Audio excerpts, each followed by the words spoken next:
டெல்லியை நோக்கி பேரணியாக சென்ற பஞ்சாப் ஹரியானா விவசாயிகளை தடுத்து நிறுத்திய போலீசார் கண்ணீர் புகைக்குண்டுகளை வீசி கலைத்ததால் பரபரப்பு ஏற்பட்டுள்ளது.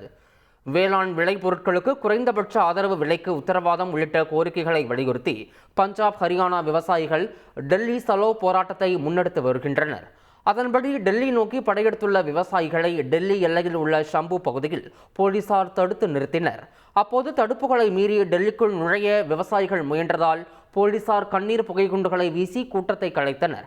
இதில் ஒரு விவசாயி படுகாயமடைந்து மருத்துவமனையில் அனுமதிக்கப்பட்டுள்ளதாகவும் மேலும் 9 விவசாயிகள் காயமடைந்துள்ளதாகவும் போராட்டத்தில் ஈடுபட்ட விவசாயிகள் தெரிவித்தனர். அதே நேரத்தில் தடுப்புகளை மீறி செல்ல முயன்ற சிலரை போலீசார் கைது செய்தனர். இதனால் டெல்லி எல்லையில் பதற்றமான சூழல் காணப்பட்டது.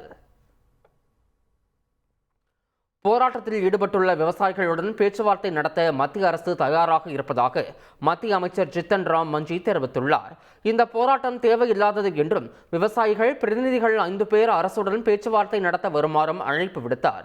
விவசாயிகள் குறித்து பிரதமர் மோடி மிகுந்த அக்கறை கொண்டுள்ளதாகவும் அவர்களது பிரச்சினை தேவை உள்ளிட்டவற்றிற்கு தீர்வு காண விரும்புவதாகவும் மத்திய அமைச்சர் தெரிவித்தார். செய்திகளை உடனுக்குடன் தெரிந்து கொள்ள உடனே சப்ஸ்கிரைப் பண்ணுங்க.